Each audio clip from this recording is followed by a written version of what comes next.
raja kilang megang hon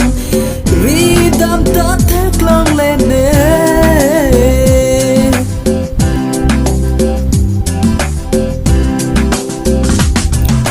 mana ya solanang raja ke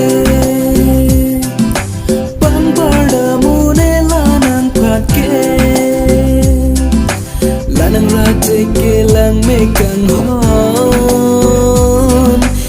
ridam tak theklang lene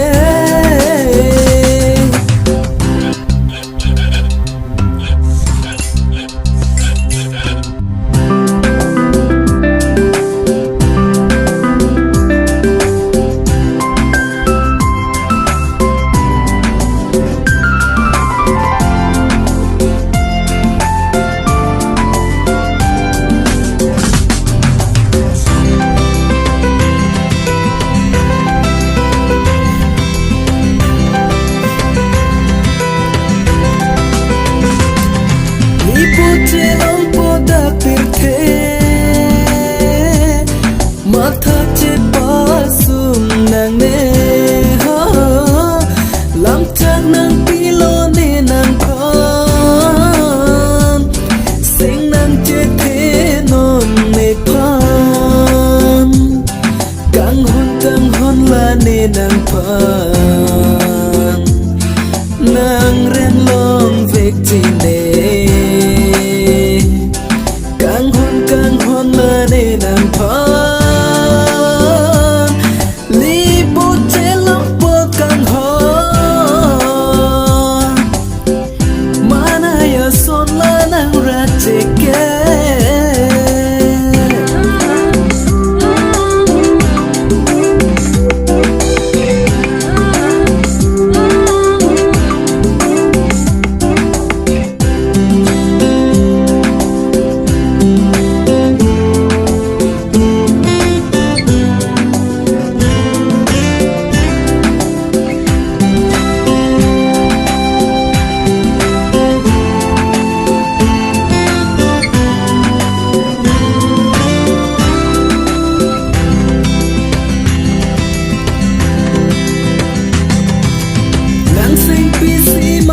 krang ma